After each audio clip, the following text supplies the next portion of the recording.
저는 예술은 무조건 사회에서 찾았던 것이죠. 그래서 사회에서 이미 형성되어 있던 인식을 어떻게든지 깨서 새로운 방향으로 볼 수 있게 해주는 그러한 가이드 역할을 한다고 저는 생각을 했는데, 나로부터 발현되는 알 수 없는 어떤 흥분?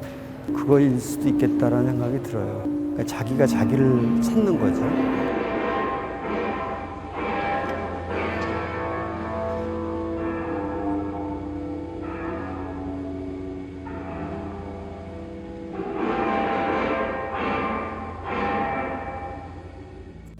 별이라고 하는 것은 실제로 이렇게 생기지 않았지만 우리가 하나의 도형으로 만들어서 쉽게 전달을 하는 거죠.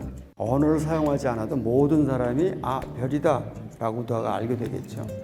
근데 이 별은 어떤 때 많이 쓰이게 되냐면은 단결, 국가, 좀 커다란 아젠다가 될 수 있을 만한 주제를 가질 때 상징적으로 튀어나오게 되죠.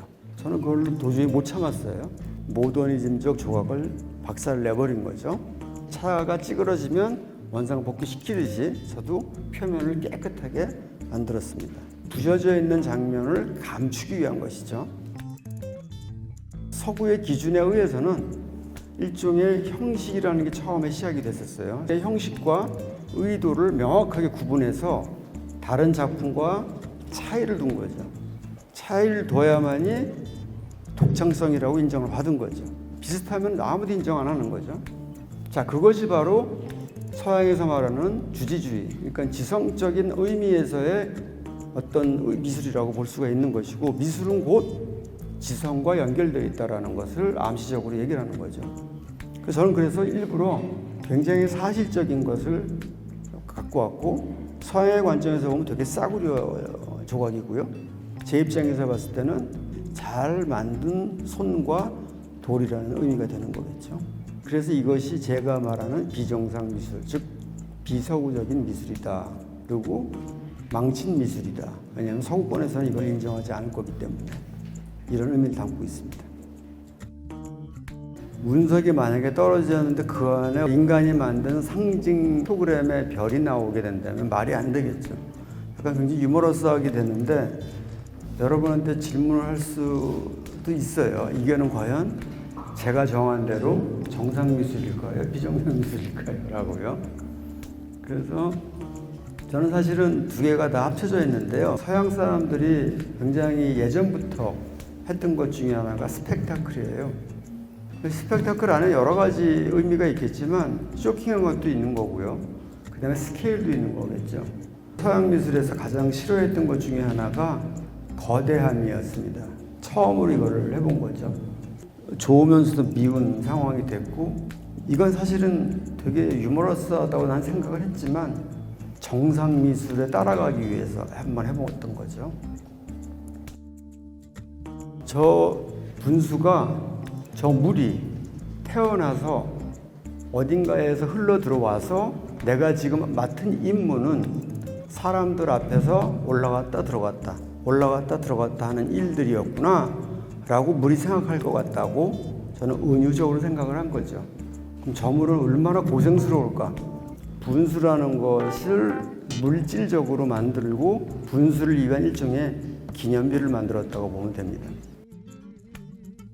정상적 미술과 비정상적 미술, 그 사이에 비예술이라는 게 하나 있을 겁니다. 이 안에는 제가 설정한 의미에서 정상적 미술이 있고요. 어떤 거는 비정상적 미술이 있어요. 여기서 정상적 미술이라는 걸 좀 풀어서 말씀을 드리면 서구적 시각에 의해서 완성된 현대 미술이고요. 비정상적 미술이라고 하는 것은 서구적 미술을 비서구권 사람이 오류를 통해서 만들어낸 것이라고 생각합니다. 궁극적으로는 저는 한국에서는 혹은 나는 무엇을 할 것인가라는 질문에 봉착을 하게 되죠. 서양에서 말하거나 물질에서 말하는 중요한 것들을 근처에 있는 것들을 주인공으로 잡는 작업을 많이 했어요. 직접 만들어서 조각을 하거나 아니면은 그리는 일이 드뭅니다. 모든 것을 다 생각으로 하니 주문을 하고 만들어야 되는 특수한 기술이 필요할 때가 많기 때문에 제가 직접 만드는 일이 별로 없었죠. 근데 한지는 좀 더 금방 스며들게 되고 마찰이 굉장히 세기 때문에 굉장히 신경을 많이 쓰고 집중하지 않으면 되지 않거든요.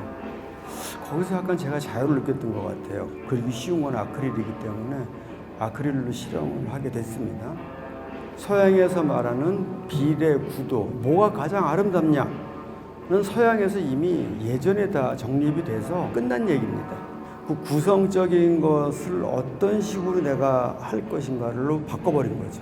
그래서 그거를 이 사군자 안에다가 다 집어넣어 버리기도 하고, 또 어떨 때 손이 왔을 때 가장 아름답게 보이게 되나를 굉장히 많이 연습을 해봤어요. 우리 동양에서 뭐 겸재 선생이 그렇게 하셨던, 아니면은 중국에서 항상 있어 왔던 산수 풍경이 있겠지만, 그것의 느낌이 약간 나지만 사실은 굉장히 추상적인 뭐라고 해도 상관이 없지 않을까라는 거죠. 이걸 처음으로 내가 손으로 그렸기 때문에 너무 행복했습니다. 서양적 기준에서의 미의 기준을 동양에 대입시켜 본 것 뿐입니다.